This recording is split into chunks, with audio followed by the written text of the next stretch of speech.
ายปีจากไปคิดทอดบ่หายน้องสาวทุสัน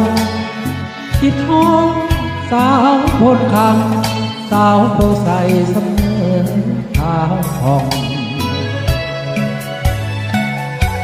ไม่วอนอยู่บ้านพันใสไม่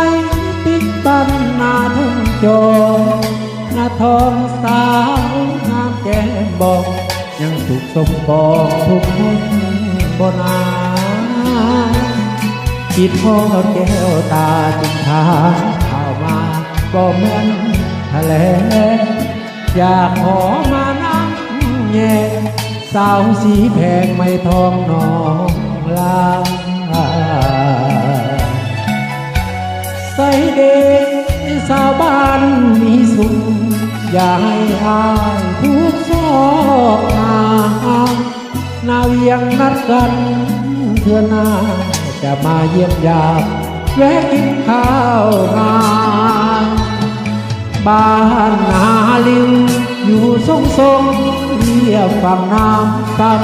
ำเห็นสาวลงอาบน้ำใส่ฟ้าสีขาว ยามบ่ายจนส่งลุยข้ามน้ำซับน้องยังบินน้ำสยามสาวทาสเมืองพันหอมมาใส่อย่าลืมเมื่ออายน้องสาวหัวทันก่อนจากน้องไปเอิ้นสั่งขวัญใจขอลาก่อนนะก็ดนอายจะกลับมานาสกางอย่าลืมคำมันสาวนาน้องตัวขับโบ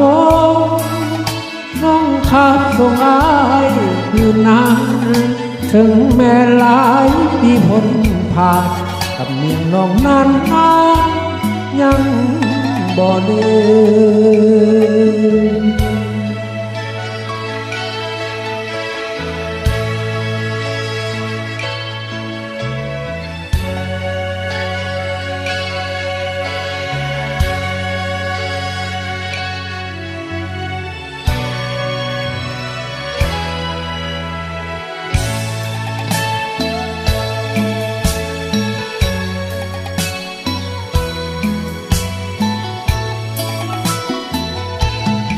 บ้านนาลิวอยู่ทรงเรียบฝั่งน้ำกำเป็นสาวลงอาบน้ำใต้ฟ้าสีขามยามบ่ายจนส่งลุยข้ามน้ำซับน้องยังบิดน้ำสยาม